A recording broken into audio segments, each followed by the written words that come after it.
Hello everyone, सभी को नमस्ते। आई होप कि सभी ठीक होंगे। राधे राधे। तो आज हम जानेंगे पाषाण काल के बारे में।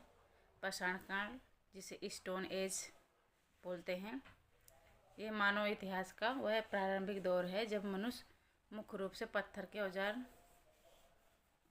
का उपयोग करता था, जो लगभग 25 लाख वर्ष पूर्व से 5000 वर्ष पूर्व धातु युग की शुरुआत माना जाता है। यह युग पूर्व पाषाण, मध्य पाषाण और नवपाषाण कालों में बंटा हुआ है, जिसमें मानव ने क्या किया? शिकार, कृषि तक का सफ़र तय किया। पाषाण काल के 3 मुख्य चरण हैं।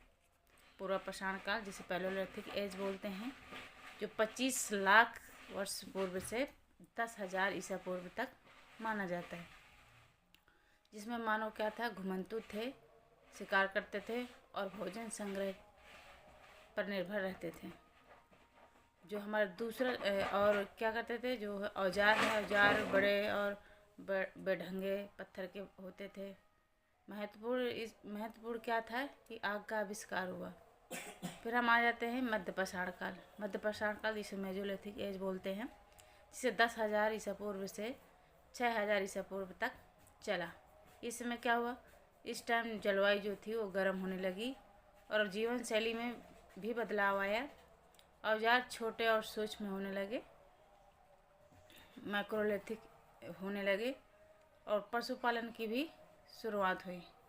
फिर हम आ जाते हैं तीसरा चरण जो है नवपाषाण काल, इन्हें न्यूलिथिक एज बोलते हैं। जिसे न्यूलिथिक एज में क्या हुआ? जो 6,000 ईसा पूर्व से 1,000 ईसा पूर्व तक चला, नवपाषाण काल जिसे बोलते हैं। इसे क्रांति का काल भी माना जाता है। मानव ने स्थायी बस्तियां बनाना शुरू कर दिया। कब? नवपाषाण काल में। कृषि की शुरुआत हुई और मिट्टी के बर्तन भी बनाए जाने लगे नवपाषाण काल में। पहिए का आविष्कार सबसे महत्वपूर्ण इस काल की उपलब्धि है, मतलब पहिए का आविष्कार हुआ नवपाषाण काल में।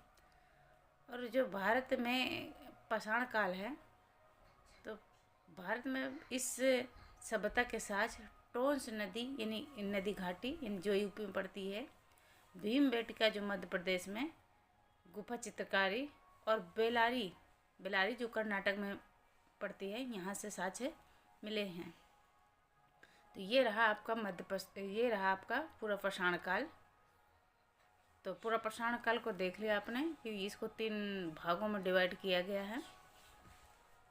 थोड़ी बहुत जानकारी जो मैंने बताई आपको अच्छी लगे तो लाइक करना, सब्सक्राइब करना। Thank you.